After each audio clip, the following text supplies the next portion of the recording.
ជំរាបសួរពុកម៉ែបងប្អូនទាំងអស់គ្នាថ្ងៃនេះនាងខ្ញុំមានមុខម្ហូបមួយមុខទៀតហើយគឺឆាសាច់គោជាមួយអង្ក្រង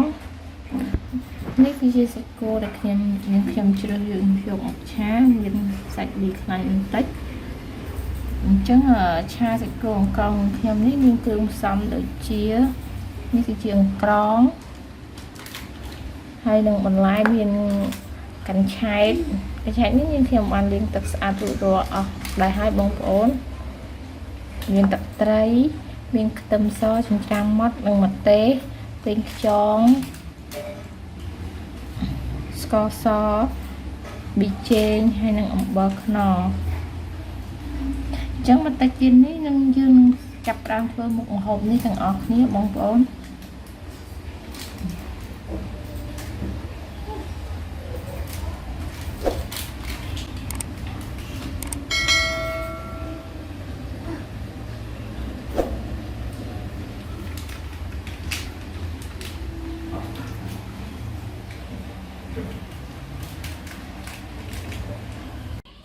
ឥឡូវនាងខ្ញុំបានដាក់ខ្ទះចូលហើយនាងខ្ញុំបានដាក់ខ្លាញ់ឥឡូវនាងខ្ញុំចាប់ដើមលីងខ្ទឹមសនិងម្ទេសចូល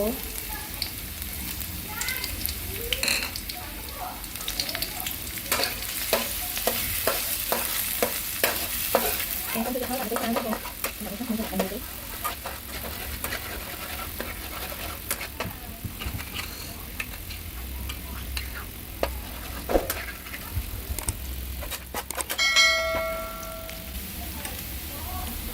ហើយទំនងខ្ញុំចូលលីងក្រហមណាស់ចឹងខ្ញុំដាក់ទឹកគោចូល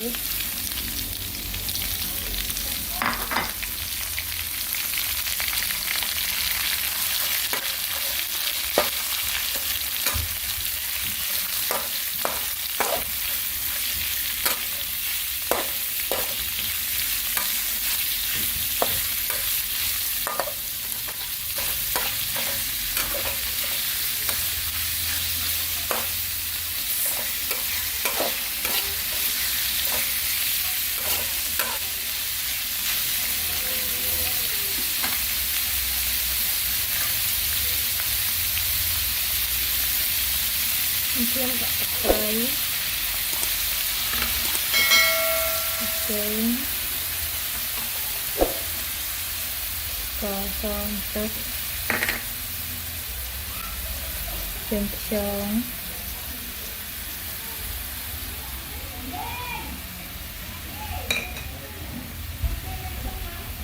អំបិលខ្នុរបន្តិចយើងឆាច្របល់ចូលគ្នាឲ្យសព្វទៅបងប្អូន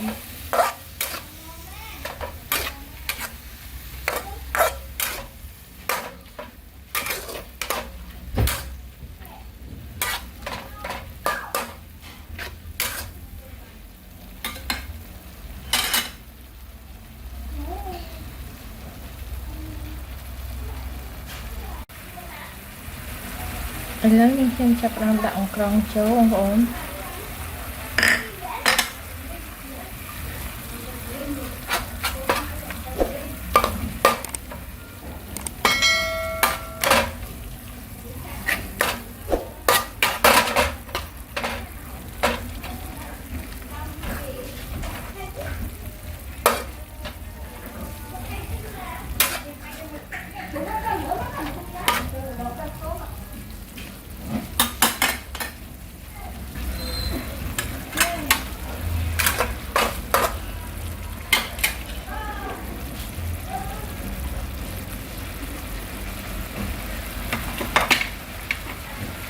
ឥឡូវខ្ញុំចាប់ផ្ដើមដាក់កញ្ឆែតចូលបងប្អូន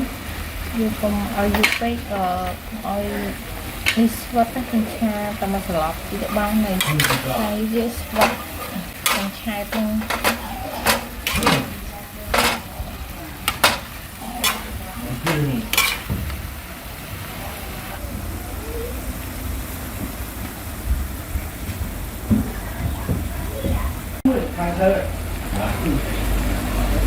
ឆាកញ្ឆែតសាច់គោជាមួយអង្ក្រងនឹងខ្ញុំបានឆ្អិនរួចរាល់ដែរហើយបងប្អូន